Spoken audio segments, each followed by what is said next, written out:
All righty, here we are coming at you on a week Angry Hacks podcast. This is Nunzi. I'm here with two fellow hacks, Michael Hall and Stan the Man. What's going on today, boys? What's up, Brian? What's going on, pals? Pals and buddies. All right, man. We got a fun one today. We got a fun one on a Sunday night for you. We're going to be talking a little fantasy football, something that's really popular throughout the United States and probably throughout the world. But it's getting to that time where drafts are coming up, and we just kind of want to discuss a bunch of topics with you. We're doing no rankings, none of the boring stuff. We're going to get to some key issues, and we're going to have some fun tonight. All right, boys? Yeah, isn't fantasy football season? All right, you know what? Kick it off. And Ezekiel Elliott, an enemy of my New York Giants, is suspended 6 games. Okay. And now, guys, I have to say it because, we got to be real. He's one of the top 3 running backs in all of fantasy football world. Would you guys agree with me? Yeah, without a doubt. I think before this suspension, he was locked in as a top 3 pick off every single fantasy board. What about you, Ryan? Yeah, unfortunately, I agree. As much as I dislike the guy and hope he never produces ever again, he was a top 3 pick in probably most drafts this year. Yeah, well, what I want to ask you guys now, this is probably the burning question when it comes to fantasy football this year. And so where do you draft him now? So, maybe let's talk like PPR wise, because that's like the majority of what people usually do is a PPR league. So, he's not much of the guy to catch it out of the backfield. A little over 350 receiving yards and I think a few touchdowns, but he's a running threat, obviously, one of the better running backs. But where first round now, because I think that's out. Where would you draft him? Let's go to Mike. Mike, where would you draft him, dude? Well, yeah, Nuns, like you said, I think because of so many leagues have gone to PPR or even half of PPR, that's really the only reason he drops behind guys like Bell and David Johnson and maybe a couple of the top tier receivers is because he doesn't really catch the ball too much. That being said, missing, he's going to appeal the suspension, and who knows if they reduce it or by how many. Say it's going to be anywhere from 4 to 6 games he's going to be out. And for me, he's got to slip into at least the 3rd round. If I'm sitting, if I'm the first pick in the 3rd round, I still may not do it. Yeah. Mid to late 3rd round and beyond, because his value is dwindling fast. What about you, Rye? Where do you think you would draft him now? This is the issue with a guy like Elliott that can get into off-the-field trouble. This is something you always have to think about when you have someone like this on your fantasy roster. Yes, he's suspended for 6 weeks. But what happens in this 6 weeks while he's not playing football? Is he going to get into more trouble? The question needs to be asked, right? We just don't know. Strictly fantasy purposes, I agree more with Mike. Like, if, say, he comes back in 4 to 6 weeks, takes him off the 1st round, takes him out of the 2nd round. I think it takes him out of the 3rd round. I think it's more like a 4th round thing. I think the reason for this is, and the reason why it's still high is obviously this guy has an effect on the game. He was great last year, but get a better waiver wire pickup throughout the season than him coming back from injury. So I think you can still draft him, maybe round 3, like you say, Mike, but definitely like round 4, round 5. You definitely want to get him there because if you make a playoff run, you're going to get the best, maybe like one of the best running backs in the game coming to you mid-season healthy. Yeah. And now just to clarify, Rye, it actually would be if it's games, it would be the games, and it would be more than weeks because they have a bye week 6, so he won't come back until week 8. Oh, well, right. There you go. It's even – wow, okay. Yeah. Yeah, and I mean, unfortunately, let's say he's suspended 6 games. That's good for our team and Michael's team because we both play them once during his suspension. So, I mean, for me, since you guys made your little predictions, for me, I'm kind of with both of you. It's like a third round, fourth round kind of thing. When you do get him back, I'm sure he's going to stay in great shape. He's a great between the tackles runner, and he's a great outside runner too. He's really quick. He's got great moves, great vision. As much as I hate him and don't like him and dislike him because he's a Cowboy, he can win you some fantasy football weeks. He can. And think about this: whoever does end up drafting him in every single league, if they say you do draft him in the third round, and you can out him and go like 3-3 and just kind of stay relevant in your league, getting him for the second half of the fantasy regular season and your league's playoffs. I mean, you know, you're going to be sitting pretty nice. Yeah, and I also think like, as a fantasy owner, I would want the other back of the Cowboys. If I wasn't me, like for me, I'm not taking any Cowboys because I'm a Giant fan and I can't do it. It's just that rooting interest. But if I was a guy with a fantasy team and I could get Ezekiel Elliott in the third or fourth round, I would hope that I could get starting for the first 6 weeks, a little bit later and have them both so that if something does happen with Elliott, you're protected with the other back. I'm with you there, but here that was actually going to be my next question, dude. I'm glad you actually brought that up.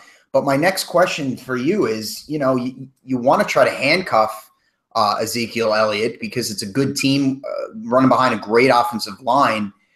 So possibilities of scoring touchdowns and gaining a lot of yards and gaining a lot of fantasy points is tremendous. But who's running the ball?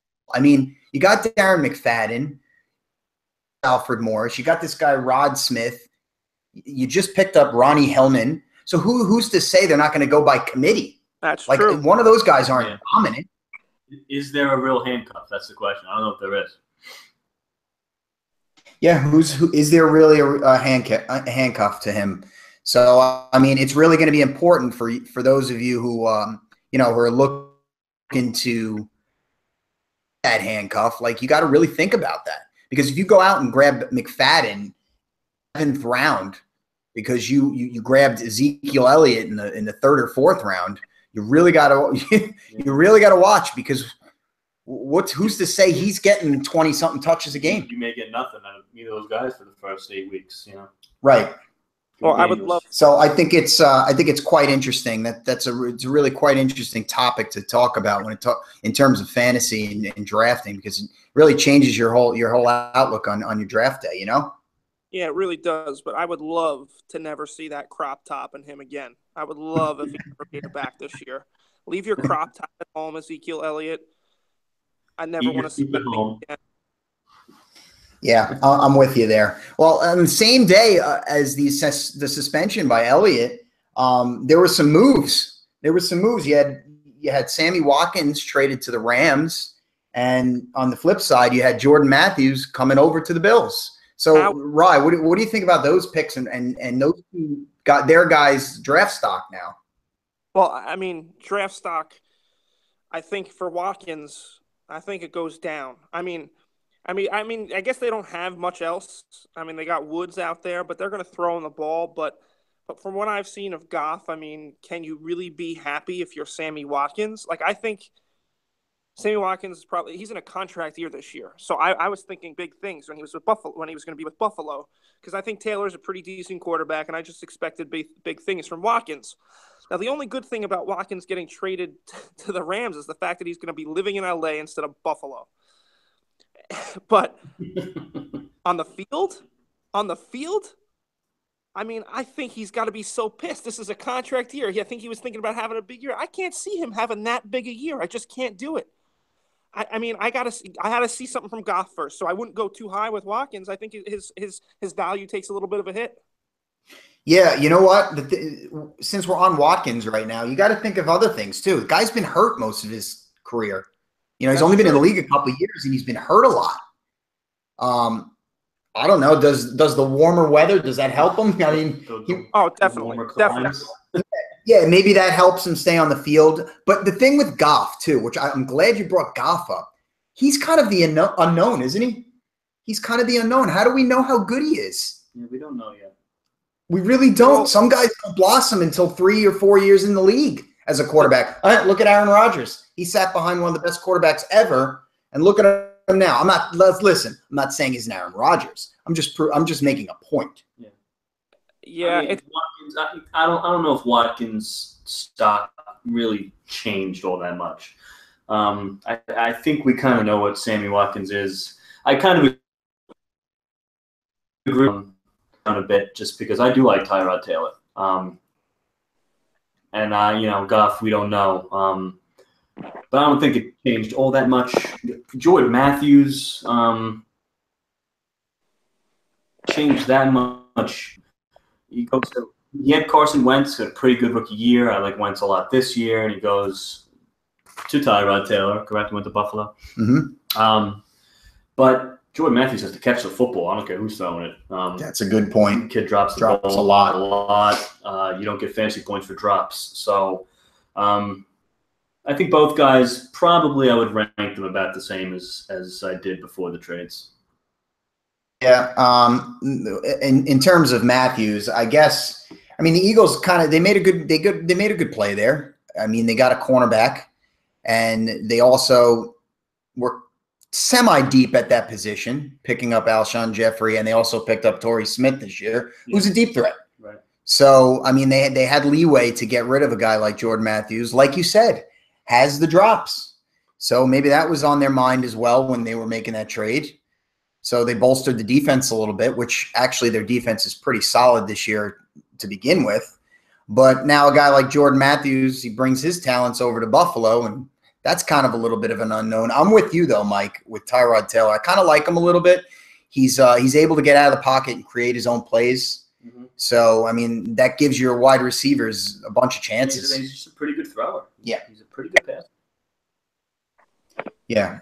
What do you think about the whole Jordan Matthews trade, Ryan? Well, I actually jumped out for a little bit, but I'm back now. You're back. Yeah, I'm back. The Jordan Matthews, I mean, I guess you have to replace him with somebody, and they did that. But again, I don't know. I don't think much changes there. What do you got? I mean, what do you think? No, Ryan?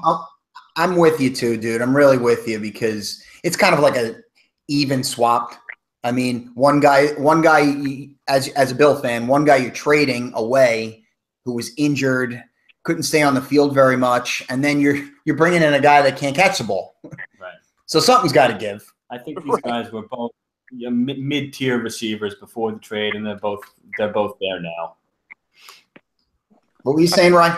That's fair. I think that's fair. Yeah. Yeah, I think it's fair, and we'll only be able to see that. But Mike, you have some a good little segment that you wanted to talk about. So let's get that rolling, man. Instead of just reading a ranking list to everybody, because everybody's got those. I got a list of some sleepers that I like. Guys that going through the early ADPs, the average draft positions are pretty low to me.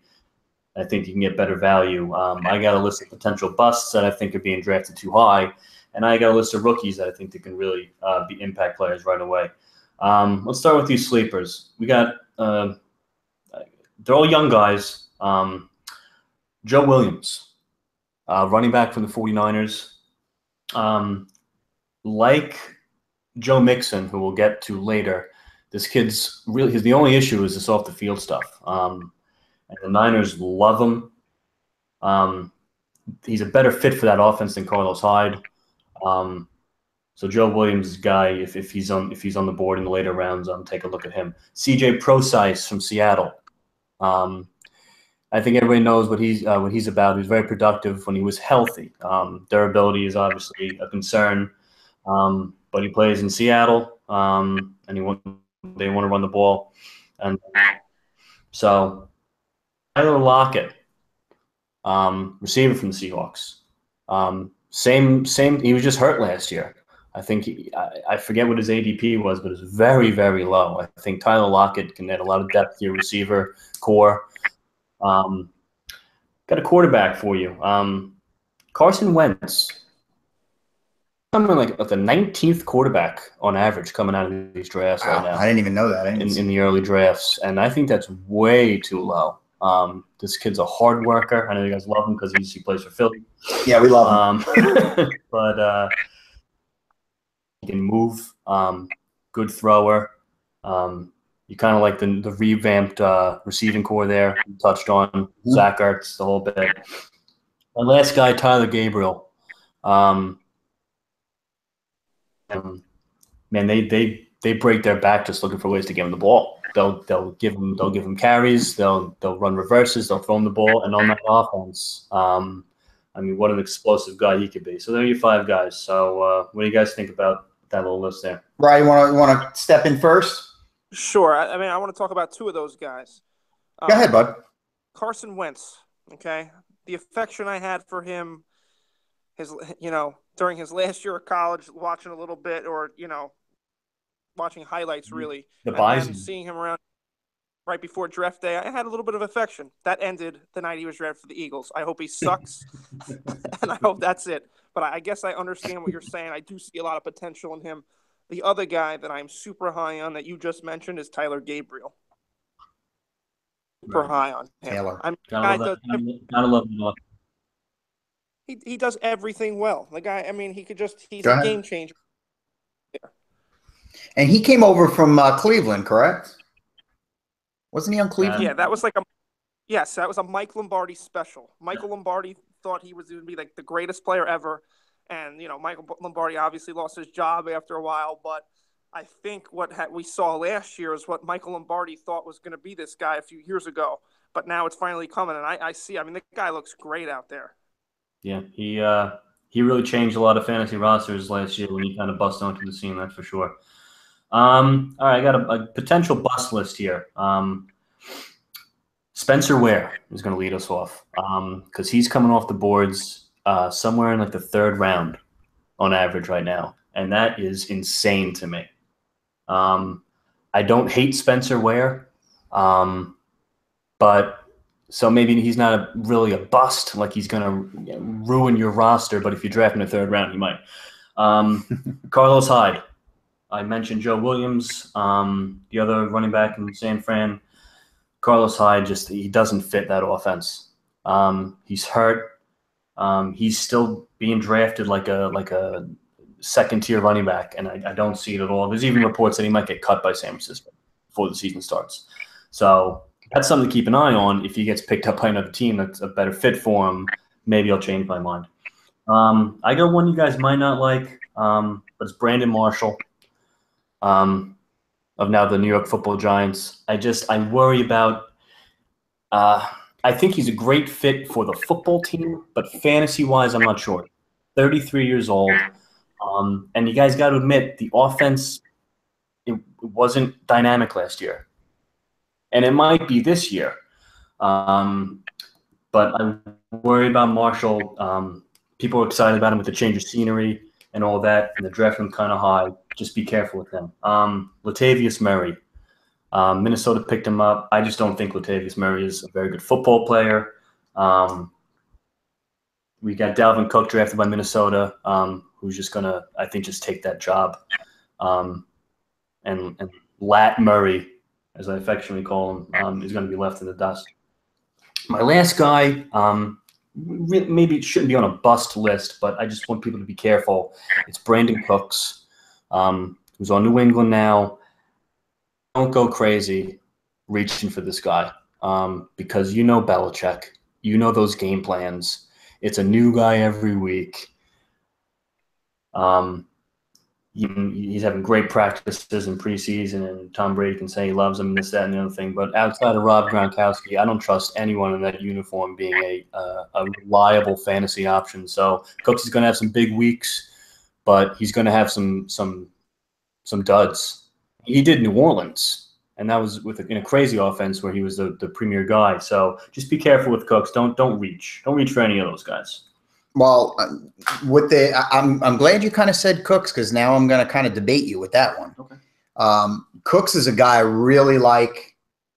I just think I was excited when he came out of college, and when New Orleans got him, drafted him, I said right away, I said this guy's going to be special. Playing with a guy like Drew Brees, Hall of Fame quarterback, he's going to be a special guy. The guy's quick. He's got ridiculous moves. Some of his routes, he has cut and left some cornerbacks breaking their ankles, basically. He had some injuries, which hurt him a little bit in New Orleans, but he had a really good season last year, and he's coming to, without a doubt, the best franchise in football right now. I hate to say it, too, because I don't like the team, but I understand what you're saying. You don't want a guy that you in fantasy, which I can't even rely on him, to be honest with you, because he gets hurt a lot. Yeah, maybe not. Cooks, now over to a guy named Julian Edelman. I feel like he's been a guy that they were able to rely on, and if you had him on your fantasy roster, he comes up with some really good games, man. Guy catches like 8 to 10 balls a game sometimes. Yeah, I think Cooks can be a home run hitter. I think he could be that home run hitter that Tom Brady needed. Now, is he a Randy Moss home run hitter? No, it's not a Randy Moss home run hitter. But I think fantasy value, I think he's up there. I mean, I see on ESPN they got him at 15 and the wide receivers. I like it. For me, I like that. You would draft him in the third round? I might draft him in the third round. Okay.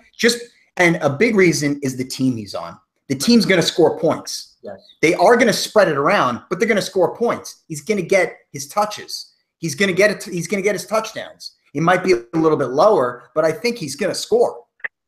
Rye, what do you think about the Cooks before I talk about the other one? Well, I'm glad that I agree with you, Rye. I mean, I'm high on Brandon Cooks, and I understand what Mike's saying about you never trusting Belichick with that team. But you know what? When they go out and they trade for a guy, it usually means they're so high on him that they're going to use him in their offense. It's not like this guy is a guy in his team that's going to command a lot of money because he's a free agent. I think did he sign an extension with them or what? Do we know that? That I'm not sure. Well, either way. Yeah, not too sure with that one, Ryan. Okay, well, I think that plays a part in it, too, because I understand that Belichick's weird, but he's coming to a team with the greatest quarterback of all time. Unfortunately, I just said that. Holy crap, I hate myself. I just said you can't take it back. Can't take it back now. Jeez, Ryan. Oh, my God. But he is. He is. He's the greatest quarterback of all time, and for somehow a guy that's won as much as Tom Brady, he still plays with the biggest chip on his shoulder than anybody I've seen. That's amazing for a guy that's won that much. And I think that I know he's not Randy Moss, but I think that's exactly why they brought him in, was to kind of duplicate that offense that they had back then, so they can have Edelman and Cooks like they had Moss and Welker. Yeah, and that's where I was trying to get at. And I mean, he's a really good player, and he's very dynamic, and I think he does fit in with that New England offense very well.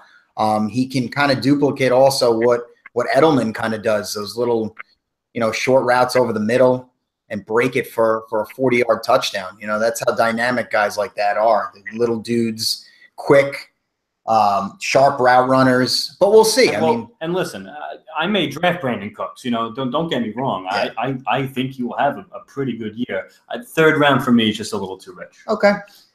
Agree to disagree. Okay. But the other guy, Rye, before I don't know if you want to touch on another bust, but the Latavius Murray, I'm 100% on board with. But and that's one that I wanted to talk about too, because I think Dalvin Cook is unbelievable. I think him and Leonard Fournette are going to have good seasons, but I think the potential is more for Dalvin Cook, I think. And he's going to just put Lat Murray in the ground. He's going to, because Lat Murray, man, he can't hold on to the ball. He can't hold on to the ball. And the way he runs, it's a high risk for injury. And he did. He showed it last year. He got hurt a couple of times. Upright runner. And behind a really good offensive line, averaged 4 yards a carry. Just didn't wow you. And like you said, the ball security issues, the injury concerns. I just think don't draft Latavius Murray. Period. Don't draft him at all. Ever. I totally agree with that. I think all right. Cook will have his job by week 3.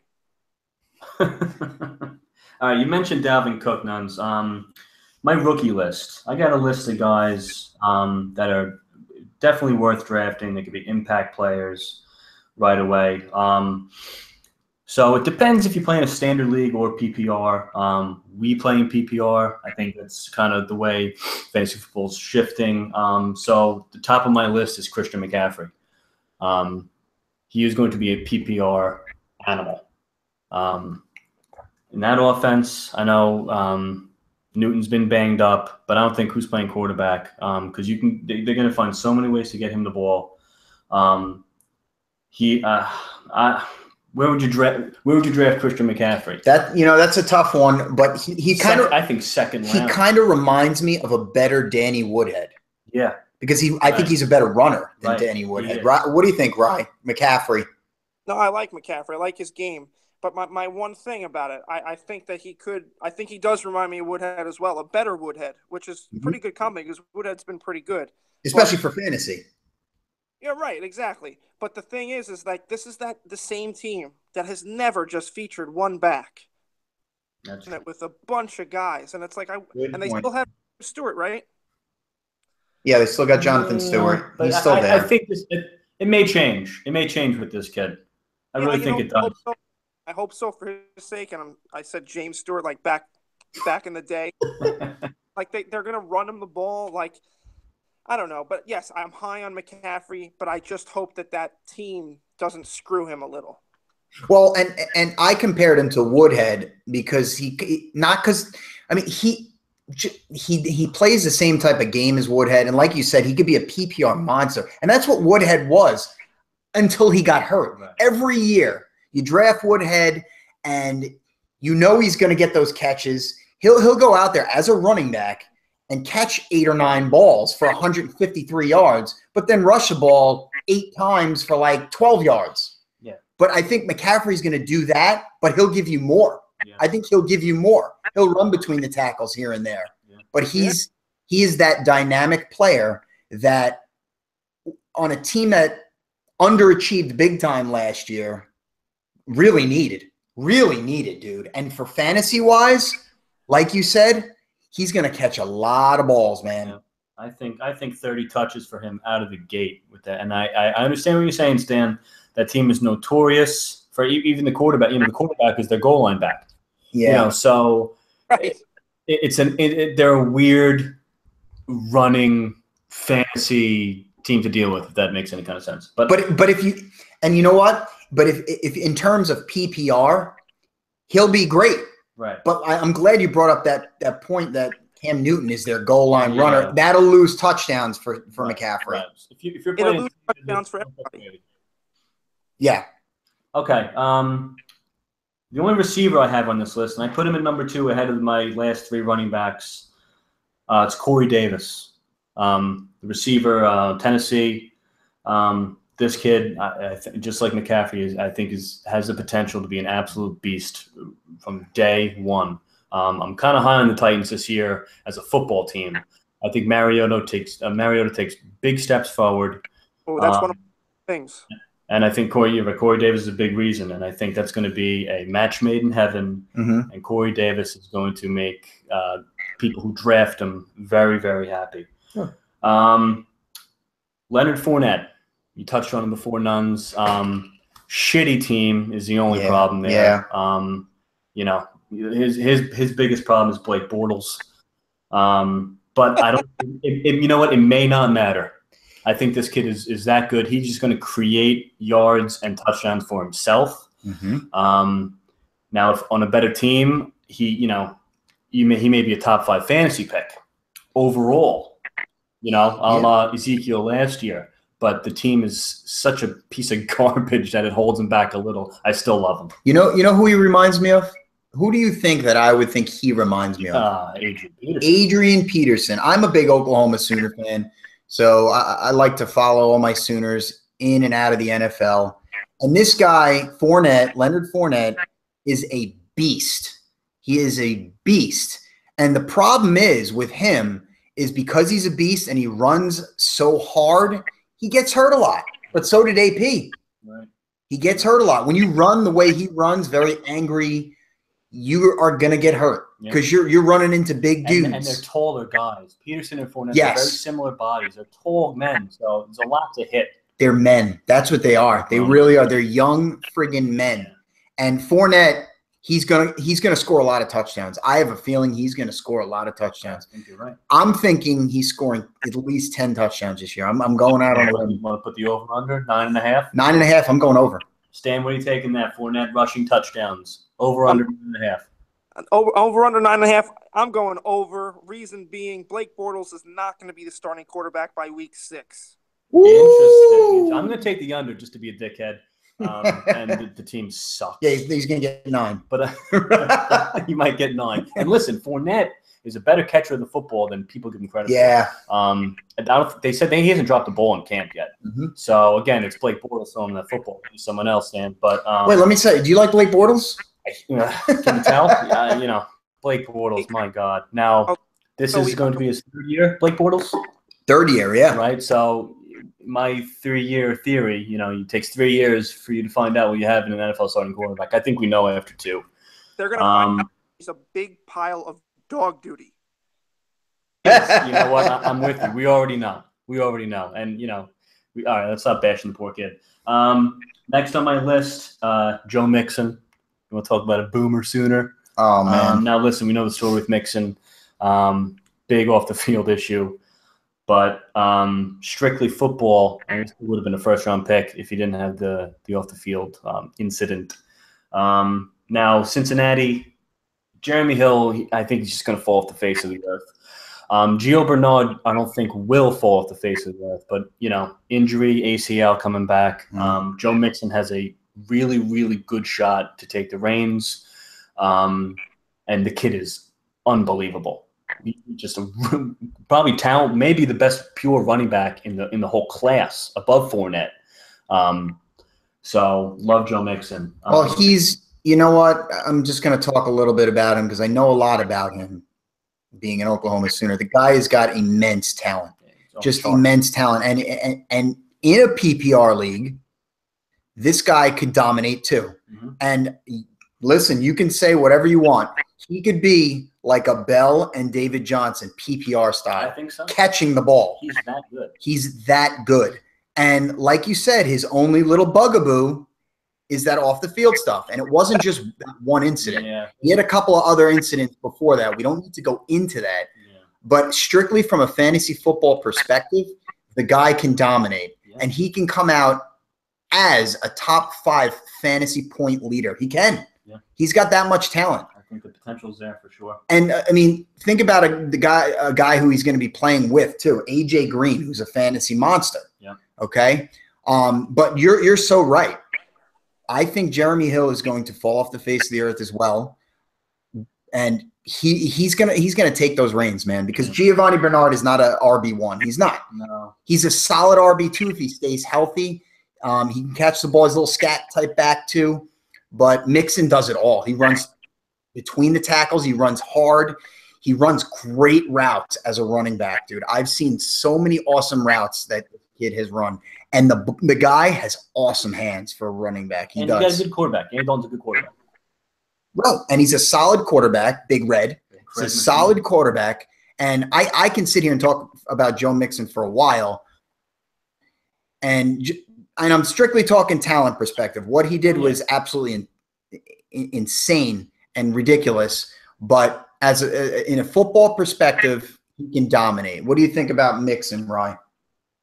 You know what? I wouldn't touch him with a 10-foot pole. I think you're right about the talent, but fantasy purposes, like for this year, I wouldn't touch Joe Mixon. Just wouldn't do it. I think he needs to show me something. Obviously, waiver wire pickup type stuff, or maybe late in the draft, I would take him. Yeah. Listen, 9th round, Joe Mixon's there. You taking him? Yeah, definitely. I'm taking him in 9th round, yeah. You're waiting, right? It's got to be later? No. Well, listen, dude. That'll be later for me. I don't think so, and I'm going to tell you why. Here's my thinking on that. Go back, and I know I'm talking about another Sooner and a guy like Adrian Peterson.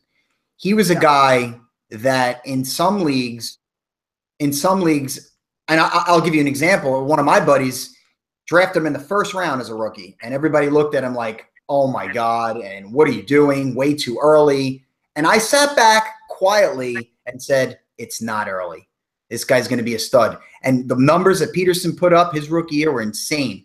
Definitely first round potential his rookie year. Now, is Mixon Peterson? No, he's not Peterson, but he's very dynamic, and he can catch the ball out of the backfield 30 times better than Adrian Peterson. He's got potential to put up a lot of numbers, and especially in a PPR league, the numbers are what he's going to put up. I don't know about touchdowns. We'll see. But he's got potential. I'm giving you potential. So I might reach, if you're thinking that's a reach in round 9, I might reach for him there because maybe I get lucky and he comes out as a top 10 fantasy running back. I don't know. But I like him in that sense. Maybe I'm a little biased because I'm a Sooner fan. I don't know. Maybe. I look at it like this. I look at it like this year, I could take Mixon round 12, round 13, hope for something good. But next year, he might be a first-round pick. Yeah. Okay. Yeah. Okay. And you know what? And I think in a lot of drafts he's going to be going earlier than 9. I think people are excited about the potential. The potential. But you know what? But some people may shy off because of his off-field stuff. Sure. They say, you know what? He's just too much of a risk. And like Ryan said, we're not running a real football team. We're running a fantasy team. And we mentioned off-the-field stuff before, like with Elliott. Does Joe Mixon stay out of trouble? You know, if you draft Joe Mixon, is he going to get, does he clean his shit up, or does he? And I can't sit here like, oh, I'm Joe Mixon's friend because I'm a Sooner fan. He's not going to do it anymore. Don't worry. I can't sit here and say that. I'd love to, and I hope he stays clean in that aspect, but we don't know. All right, one more guy, guys. Rookie. I got one more rookie. It's Dalvin Cook. I don't think it's a surprise. Vikings drafted him. We talked about Latavius Murray. The Vikings brought him in. Don't know why. He's a non-issue. You got Jerick McKinnon over there. Yeah, he doesn't really wet my whistle either. No. So I think Dalvin Cook right away is going to be a 3-down back in a pretty good offense. Hate the team, but whatever. And I think the new offensive coordinator there, from what I hear, doesn't like a committee approach, likes a lead dog. And if you want one lead dog, and you have that list of 3 between Murray, McKinnon, and Dalvin Cook, it's going to be Dalvin Cook. Mm-hmm. I like it. Ryan, any thoughts on Dalvin?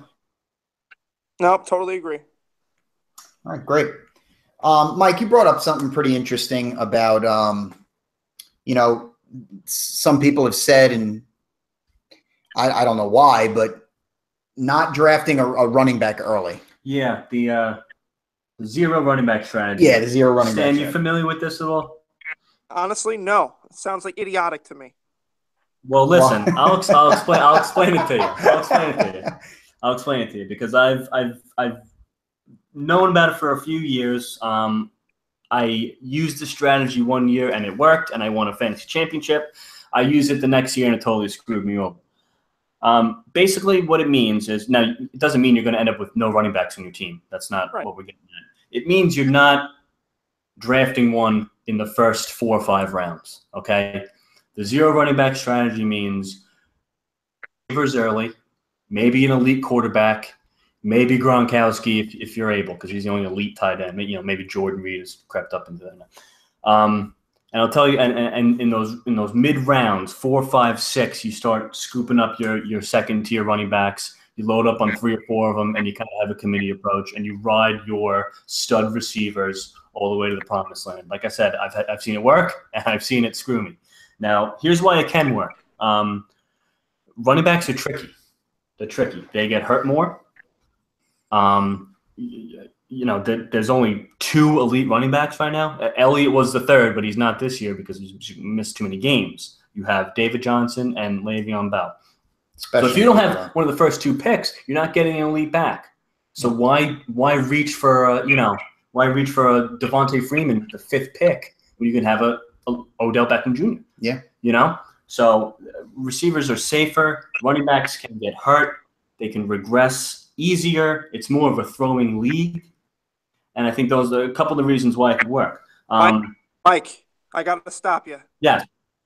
Okay. It was idiotic, but I freaking love it. I love it.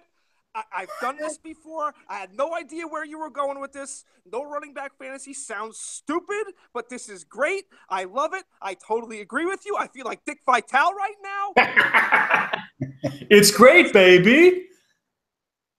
Listen. It can really work, and Google it. Everyone go Google zero running. You'll see 3 billion articles. There's guys who love it and defend it to the death. There are guys that hate it and say it never works. It's really interesting strategy and something to think about on your draft. You know what? I like it in the fact that we have discussed this. There's a lot of good wide receivers out there. So if you're loading up on wide receivers, you're going to get some points, man. Right. You're going to get some points. And like you said, if you're not going to get a David Johnson, if you're not going to get a Le'Veon Bell, especially in PPR, then why reach? Exactly. Why reach? Wait for that RB2. Well, what if you get a Joe Mixon in Say the it again? round?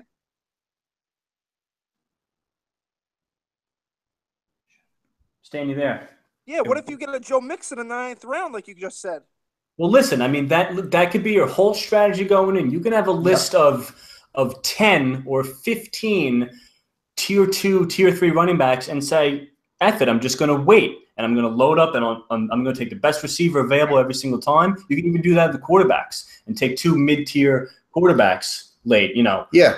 And just load up on receivers. If your league starts 3, even better. If your league starts a flex, even better. Mm-hmm. But now listen, the other side of the coin is there's so many deep receivers. Yeah. That's the other side of the coin. Let's wait on receiver because the 30th ranked receiver is still going to be pretty good. And that has been my strategy the last couple of years. Now listen, the elite group of running backs has shrunk to minuscule, but if you have one of those first 2 picks, you better be taking Le'Veon Bell or you better be taking David Johnson. I'm not saying that because those guys, and again, so you draft one of those guys and then you'll still be loaded to choose receivers in the 2nd and 3rd round. Right. Loaded. Yeah, there's a plethora of receivers out there. So you can go either way, each side of the coin on that perspective, because there are a ton of receivers out there that can get you a lot of points. Exactly. A lot of points. Exactly. What do you think of this, Ryan? I know I actually heard you before go nuts, but I mean, I love it. I love it. I think it's a strategy. I think with fantasy sometimes you have to take an outside the box approach. And you know what? This is it. I didn't know that this is what it was called, but I have definitely done this before.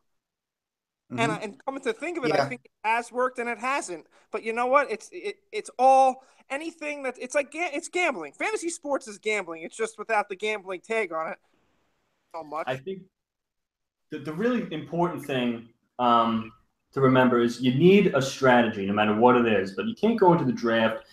People say, I'm going to let the draft come to me. That's bullshit. Do not do that. Really kind of formulate yourself your own plan and have an idea of what you want to accomplish and try to stick to it. Yeah, and just understand too, when it comes to fantasy football, you do have to have some sort of strategy or plan going into place. But everybody doesn't need to have the same strategy for it to work. Listen, there's more than one way to skin a cat. Right, exactly. There's more than one way to skin a cat. There's more than one way to win a fantasy football championship. Whether it is this zero running back philosophy, so be it. If it works, it works. And like you said, it's worked for you before. It has. I mean, if you want to go the other way, go the other way. Then it might work for you. That's the other way has worked for me. And listen, the other way is, running back, I better get a good one, so I'm going to draft one early. Right. That's your philosophy. Right, because receiver is very, very deep. Right. It's receivers deep, and running back may be not as deep, so I got to grab one of these guys at least, and then I can wait for my RB2. Exactly. You know what I'm saying, Ryan? Yeah. Okay. So let's I mean, this was a great discussion on fantasy football, but let's wrap it up with something fun that we want to talk about. Since we're Giants and Packers fans, we're just gonna discuss some of our own players and their draft stock. So let's start with Mike. Let's start with your Packers. Give us some guys and tell us a little bit about them. newsflash, Packers have some good fantasy guys. Aaron Rodgers gets the big old check mark. If you want to draft him in the first round, that's fine with me. He should be the best fantasy quarterback this year, barring injury. Heaven forbid. So I think you know what you're getting with Rodgers. Jordy Nelson, I think he has a huge year. I think we go back to the monster Jordy Nelson type fantasy stuff. Yeah. A full year now back from the injury. It'll be the second year back. He's still got it, and I'm expecting a huge year from Jordy Nelson. I would put him probably as my fourth or fifth receiver this year. That's how I would rank him, and trying to be as unbiased as I possibly can, as you know. It's tough. Randall Cobb, Devontae Adams. Yeah, Cobb and Adams, because the receiving core is deep. So you're saying, well, if Nelson's going to have a huge year, then what about the other two guys? Cobb and Adams, to be honest, I don't know. Well, Adams was a touchdown machine last year. He was. Machine. He was. So he was more reliant on that. Listen, I think Nelson, Cobb, and Adams are all worthy of being drafted. So none of them should be left over on waivers after the draft. So we'll put it that way. Yeah. Ty Montgomery. That's an interesting one. I was going to ask you about it is perfect for a 0 RB if you want to go that route. Have a list of guys that if you just want to load up your stable of running backs in the mid to late rounds, Ty Montgomery fits that perfectly. The last guy I wrote down is Martellus Bennett. I'd be careful. You haven't seen a Packer tight end. We have a huge year. Even Jermichael Finley never had a huge year, what I mean? Huge tight end year. I think Bennett's a great fit. I think he's going to have a very productive year. I wouldn't reach for him in the mid. He gets banged up a lot too. He does. He gets banged up. Don't spend a 7th, 8th round pick on Martellus Bennett as your tight end one. I'd wait. Backup tight end, fine, and see how it pans out. But I'd be careful with him. But the defense I'm not going to mention because they're probably not worth a pick. Well, I'm glad you said that because for our New York Giants, I think our defense could be a sneaky good pick. What do you think? Good pick. I don't think it's sneaky. Okay, well, maybe for other people, I think it is sneaky. Well, maybe, but I think that they're gonna that other year, this next year under Spags, I think it's going to be a huge fantasy year. I think that we're going to see. A lot of different things. The secondary was great last year. I expect them to be a little better. Eli Apple to be a little better. I like the rushing of the quarterback. I expect to be right up there with the best of them. I think Pierre Paul's going to get more sacks this year. I'm really excited about the defense. So yes, I don't think it's. I think they could be a top 5 D. You know what? I agree. They're ranked just outside the top 10 or just inside the top 10. But I'm actually going to agree with you. They could pan out to be a top 5. And you missed a key point or a key player to that defense in Landon Collins. Great. The guy did it all last year. He had sacks, picks, tackles for loss, over 100 tackles. The guy was unbelievable. But yes, our thing usually is getting to the quarterback. And it has been our thing. We had a couple of years, the last few years, where it wasn't. But that's been our bread and butter is getting to the quarterback, getting those sacks. And I think we'll continue to do that. What we really need to do this year, and Mike, we discussed this, is get some takeaways. You have to take the ball. Got to take the ball away to be fantasy relevant in the defensive end. Now, listen, real quick. Giants last year, they were tied for 11th in takeaways. They took the ball away 25 times. But if you want to be a top 5 fantasy they need to be team, top 5. You need to take the ball away. You got to be in top 5. Yes, take it away. Yes, you got to score on some. Got to score on some, like the Chiefs. The Chiefs get a lot of takeaways and they score on a lot of them. Takeaways, and you scored on most of them. Yeah, it seems like. Right. Give me a fantasy guy on our New York Giants that you're excited about. Well, before Mike had mentioned about Brandon Marshall being a bust. Go ahead. Not being there, but I really think that the touchdowns will be. I don't know how that's going to translate in a full season of fantasy, but I think the touchdowns will be there. Mhm. Because Odell getting extra coverage or just getting extra attention. And I think that we got Marshall for his red zone ability because he's such a big receiver. So I see him getting a Yeah. lot of touchdowns. Now, the guy that I'm about, I mean, obviously Odell, I expect to be the top 3 Right. receiver on the board. But so I'll take him aside. The guy I'm really excited about is Paul Perkins. Like, Oh, cool. I like that. I think that it's possible that he's a top, not top 10 or anything, nothing crazy, but a top 20 running back on the year, which I think would Perfect for the zero RB philosophy. Exactly. And I think it's something that hasn't been there. I think he has great pass catching ability. I think he showed us some stuff last year. I really expect him to take the next step. I'm excited about Perkins, and I think he could be top 20 running back. I like it, dude. I really like it. The guy I'm gonna talk about, and this is a guy I've been talking about for a while, but unfortunately he got hurt and gave us a scare. And again, here I go talking about my Oklahoma Sooners, but Sterling Shepard. You're not biased. Yeah, I'm not biased at all. I really like the guy, man. He plays his ass off, and he doesn't drop the ball often. He really doesn't. He runs great routes. He's been a winner all his career at Oklahoma, and he's just an awesome guy. I think, that scare, it was a scare. It's an ankle, but he's okay. I think he had 8 touchdowns last year. I think he can get to 10 this year. And even in an offense where, you have Odell and possibly, and Marshall and our first round pick, Evan Ingram, which that's an interesting one in itself. You got a lot of weapons out there. So I think he's going to be the guy that is going to get open the most, and there's potential for a ton of touchdowns for him. What do you guys think of the odds that I think there's a chance? Could Sterling Shepard lead the team in receptions? Could he have more catches than Odell Beckham Jr.? No, he won't. Okay. I don't think he can. Could he be close? He could be close.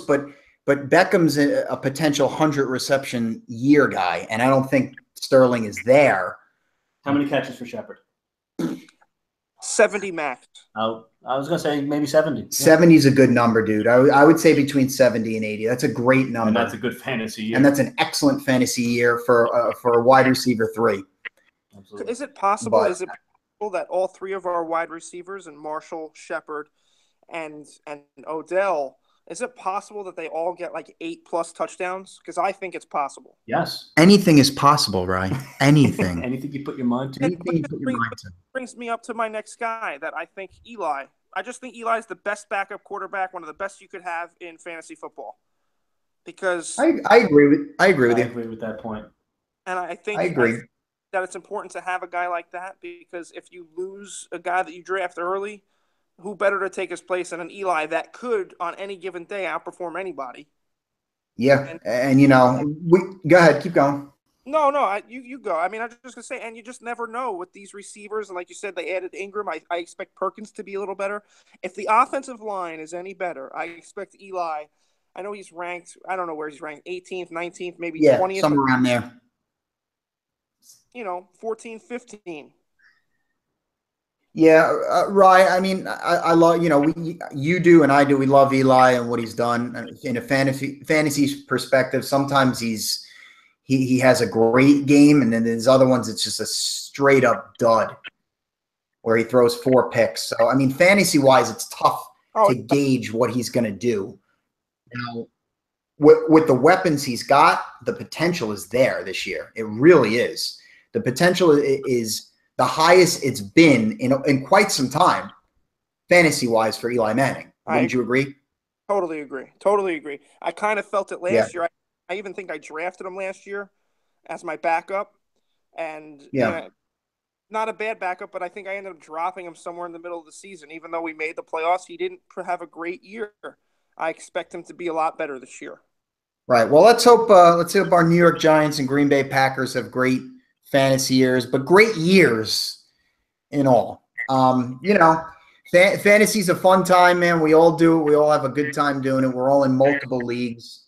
I hope, you know, if you tuned in, you got some good insight on different perspective and different topics other than just the boring rankings that you can go online and see. You know, I hope you guys tuned in, had a good time. We had a good discussion today. Make sure you check us out on our YouTube channel, Angry Hacks, as well as iTunes and SoundCloud.